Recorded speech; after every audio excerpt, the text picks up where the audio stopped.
might not have noticed, but Subaru has been on a tear recently. Last year they sold nearly 25% more product than they did the year before, and recently Consumer Reports has named them the best mainstream automaker for the second year in a row. Here we've got the 2024 Subaru Ascent to see if it stands up against the rest of the major automakers' three-row crossovers. And to be honest, this thing's got some highs, and it's also got a couple of lows. Let's check it out. Subaru's largest vehicle looks like a Forester on steroids. Not only does it look huge, it just doesn't look as rugged or tough as other Subarus on the market, like the Outback or the Crosstrek.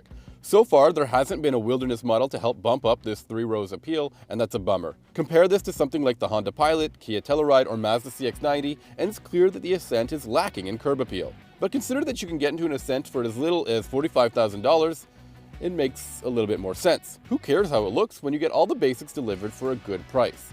For the most part, this limited model looks like all the other trims available. Sure, it has bigger wheels and chrome accents, but that's just about it.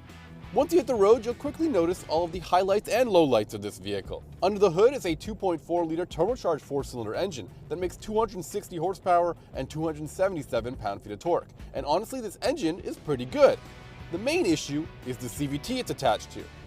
Sure, everyone loves to harp on about continuously variable transmissions, and this one is responsive, but it just sounds awful. Just listen to this. It's grindy, it's whiny, and it just makes you not really want to put your foot down and get going, which this car is pretty good at. It's also familiar territory. This is the same engine that we find in the Outback XT. However, here you get far worse fuel efficiency. Expect about 11 liters per 100 kilometers combined. That's about on par with some of the six-cylinder offerings in this segment. But if you want better fuel efficiency, you're going to want to check out the Toyota Highlander. Even the non-hybrid version of that is more efficient than this. Additionally, this vehicle is just super loud. It's not just the CVT, but there's a ton of tire noise, there's wind noise, there's some rattles going on in the cabin. Just overall, not a pleasant experience. Which is a shame because it's super comfortable to drive. It just soaks up highway miles, and I think this will be an excellent road trip vehicle. While driving the Ascent, I can't help but wonder, what is the point of getting an Ascent over the other products in this segment? Is there a killer feature? Is there an app? Is there something that just makes you want to get this vehicle over everything else? It used to be Subaru's all-wheel drive system, but every automaker offers an all-wheel drive system. This one is a symmetrical full-time all-wheel drive system, so it's not one of those slip-and grip systems, but even those ones have become pretty good. Is it the safety equipment? And sure, Subaru has a ton of safety equipment, which it offers at even low-level vehicles. But everyone else has, adaptive cruise control and lane keeping. One of the highlights of this one is the driver focus system, which is a driver-facing camera, which helps you stay focused on the road ahead and prevent distracted driving, which is kind of ironic given the ginormous touchscreen that you have to take your eyes off the road to use. At least this vehicle has wireless Android Auto and Apple CarPlay, but it doesn't have a wireless phone charger, so you're stuck plugging in your phone anyways. The key draw here is that this vehicle is honest. It does everything it's supposed to and little else. If you were to ask a buyer in the three-row segment what they really want, they're going to say space, features, and affordability. And that's what this car has, and not much else. But when you look around the market, you have all these other options to choose from.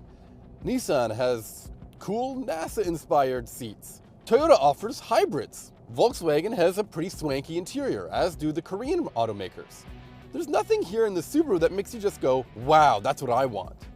But given its lower price point, I think that's forgivable.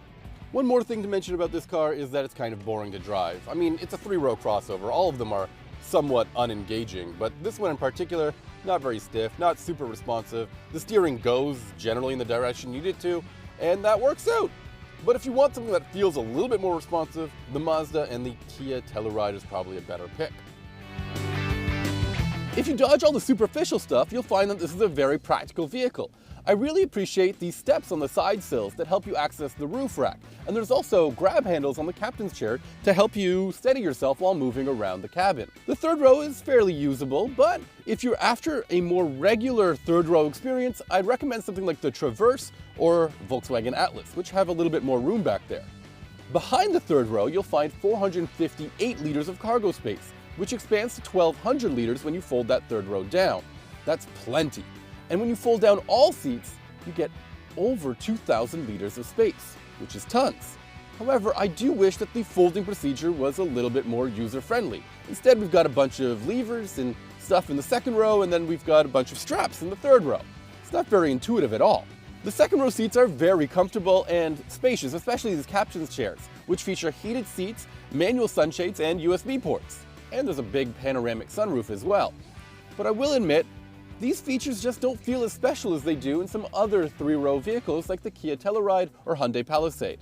I can't quite put my finger on it, but this vehicle just feels a little bit less premium than those ones, even in the higher trim level vehicle. And then moving into the front seats, you've got some nice features like heated seats and a heated steering wheel, which are available at a fairly low trim.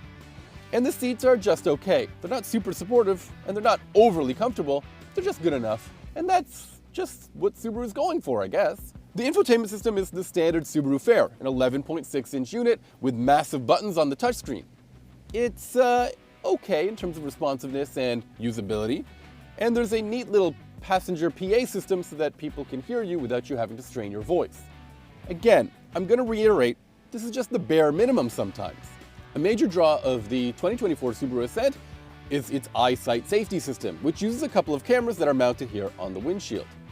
That means even low-level models get adaptive cruise control and lane keeping. But one of the added features here is that you can change the way that the vehicle adapts to the cars in front. That's pretty cool. If you feel that you're getting cut off, or if you want a little bit more responsiveness to that system, it can do that.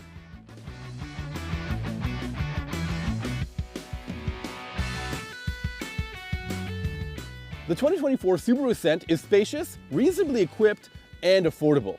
And that affordable part is really important. You see, it starts at $45,000 and scales up to $57K, which means it's a pretty value-packed three-row crossover, which is kind of rare in this segment. Overall, the positives outweigh the negatives. And for Subaru, that's more than enough for them to be successful in this segment. For Driving.ca, I'm Sammy Hajjasad.